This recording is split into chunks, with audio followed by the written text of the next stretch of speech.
Welcome to Team Fortress 2. After 9 years in development, hopefully it will have been worth the wait. To listen to a commentary node, put your crosshair over the floating commentary symbol and press your primary fire. To stop a commentary node, put your crosshair over the rotating node and press the primary fire again. Some commentary nodes may take control of the game in order to show something to you. In these cases, simply press your primary fire again to stop the commentary. In addition, your secondary fire will cycle you through all of the commentary nodes in the level. Please let me know what you think after you have had a chance to play. I can be reached at gaben@valvesoftware.com, and my favorite class is the Spy. Thanks, and have fun. To accommodate the Scout class, maps need open spaces that allow Scouts to double jump along paths that the other classes can't navigate. This area features a variety of rooftops and rocks that a Scout can traverse while staying above any non-Scout opponents. Scouts often use their speed advantage to retreat and collect health, so here we force them to adopt some risk by placing the health inside a small enclosed area where they sacrifice some freedom of movement. For soldiers, we design spaces with specific attention to height. Soldiers generally want to be shooting down at the opponents to maximize the effect of their rocket splash damage. The rooftop here gives them that advantage. It can also only be reached with the soldier's rocket jump, making it generally inaccessible to the other classes. Because of the splash damage from the rocket jump, soldiers have to trade health for the height advantage. This trade-off, coupled with the lack of health on the roof, lets us make the rooftop a powerful advantage without unbalancing the map, since soldiers will need to rely on medics down below to keep them healthy.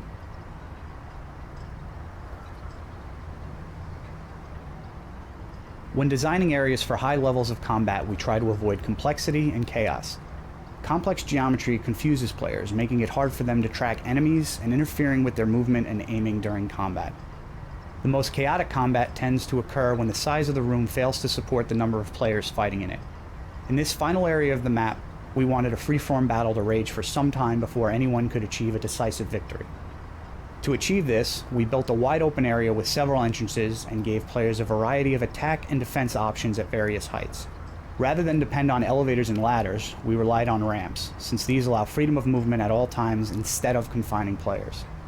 Through playtesting, we made many changes to the dimensions of the room, the size of cover elements, and the size of the entrances, thus ensuring the area could accommodate a battle of many players. Height is a useful feature when designing defensible buildings. For instance, the Cap B building needs to be defended from all directions. The height and windows on all sides give defenders in this building an advantage when launching rockets and grenades from within. Bulletproof glass in some windows lets them safely view approaching enemies. Bulletproof glass is a useful design tool in strongly defended areas such as around control points. It gives the offensive team a chance to see enemy defenders and sentry gun positions, while affording the defensive team a good view of the gathering attackers. This is often crucial for the defense, if the offense is waiting for a medic's invulnerability charge. The sniper rifle was another tricky design problem. To meet players' expectations, a sniper rifle has to be able to kill an opponent with a single shot to the head. On the flip side, we need to ensure it cannot be snap-fired from the hip with the same effect, because then, in the hands of an experienced player, it also becomes the game's most lethal short-range weapon, negating the sniper's primary weakness. To solve this, we implemented a charging damage meter that only appears when the sniper is zoomed. This solution has several beneficial side effects. The low damage both while unzoomed and at the initial zoom ensures that snipers can't kill opponents with impromptu snap fire. The charge time means snipers can deal out low damage shots quickly, or highly damaging shots at slow intervals, which allows opponents to overwhelm them with a coordinated rush. The high damage at the end of the charge rewards sniper-esque behaviors such as locating a decent vantage point and taking very deliberate shots. We intended Team Fortress 2 to feature many special particle effects to enhance the wide variety of weapons and class abilities. In previous versions of the source engine, all particle effects required that custom code be written by the programmer. For Team Fortress 2, we create a system where designers can rapidly create new particle systems and iteratively refine existing ones without programmer involvement. An in-game editor allows designers to edit the definitions of particle systems and immediately preview effects in the game itself. The editor also allows artists to connect modular effect building blocks to create complex visual effects. As for the particle system itself, we have offloaded many of the system calculations to the graphics accelerator, which allows us to increase the number of particles on screen without reducing the frame rate. With its wide field of fire, the Heavy's minigun lets players who don't have great twitch aiming skills still wade into the thick of combat. To make up for this reduction in the value of the player's aiming skill, we amplified the importance of other skills. For instance, the wind-up time before firing and the Heavy's reduced speed while firing force players to learn to anticipate both the start of combat and incoming enemy attacks.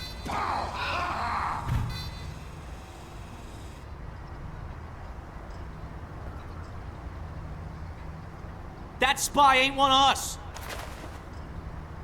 The challenge of the particle system was to create effects that were fun and visually exciting, without being so over the top that no one could read their meaning in the game. In a typical match, there are so many effects on screen at the same time that the biggest danger is visual clutter. Therefore, the effects were refined to be cleaner and simpler. Those that were most important for gameplay were made easier to see, while those that were mainly eye candy were allowed to fall into the background. Invulnerability adds an element of pacing to the multiplayer experience, which otherwise tends to have fewer emotional highs and lows than a well-crafted single-player game. When an invulnerable medic and his friends come running in, it's an extreme high point for them. It's also a rush for the defenders, who know that they've just got to hold on for 10 seconds until invulnerability fades. Invulnerability also sharpens pacing by helping a team push through a defensive stalemate when the enemy team turtles up and refuses to come out of their base. Without a lack of defensive skirmishers, it's easier for the offense to build up the invulnerability charge without interruption. In addition, invulnerability is a great goal for the medic and rewards him for being an effective healer.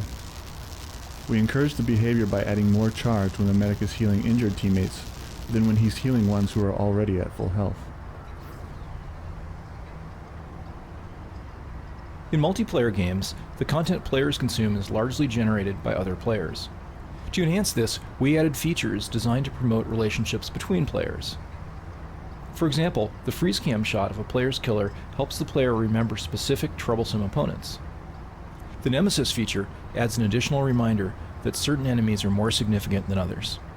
It creates a small negative reinforcement loop by giving players an opportunity to score extra points with a revenge kill. We first showed Team Fortress 2 at E3 in 1999, and here we are in 2007, so what took us so long? The short answer is that it took us this long to make something that we were happy with. The long answer requires a look at our development process. At its core is the assumption that we don't really know ahead of time what will be fun. We know what's been fun in the past, but if we've got 3 ideas on the table, we really can't say for sure which one will be the most fun when they're done. So we've focused on developing a repeatable process that we'll find out. It's based on a cycle of constant iteration, where evaluation is done by watching as many people play the game as possible. In developing TF2, we tried out many features, a few of which made it into the final product, but most of which were cut. For example, our initial versions of TF2 were focused on trying to build a game around the concept of a commander, a single player who had a real-time strategy view of the battlefield. He would be responsible for building structures and providing a unifying strategy for the team. But there were significant design challenges involved. For instance, how do we design the game such that the commander can have fun and at the same time ensure that the players down on the ground can have fun? How do we ensure that the players and the commander value the output of each other? How do we ensure that the game is still fun if you have a terrible commander, or conversely, if you're a great commander with a terrible team?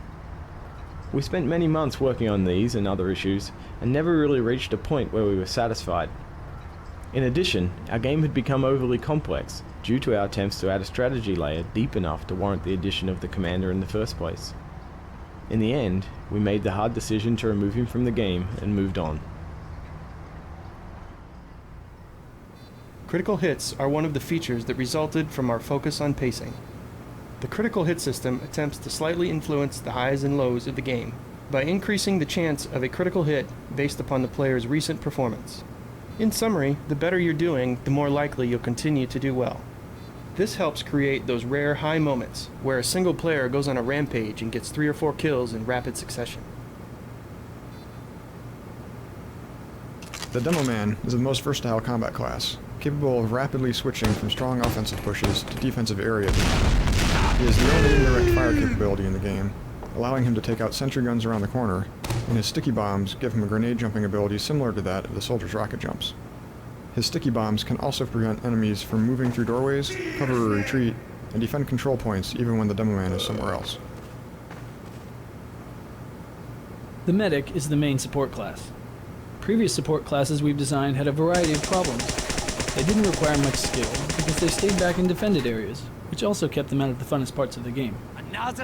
Worst of all, this meant they weren't even terribly useful because they generally weren't near the players who most needed to be healed. We designed the Team Fortress 2 Medic to solve these problems, primarily by focusing on keeping them right in the thick of battle. Additionally, we designed the Medigun to be as easy to use as possible, so that medics can focus on survival while healing teammates.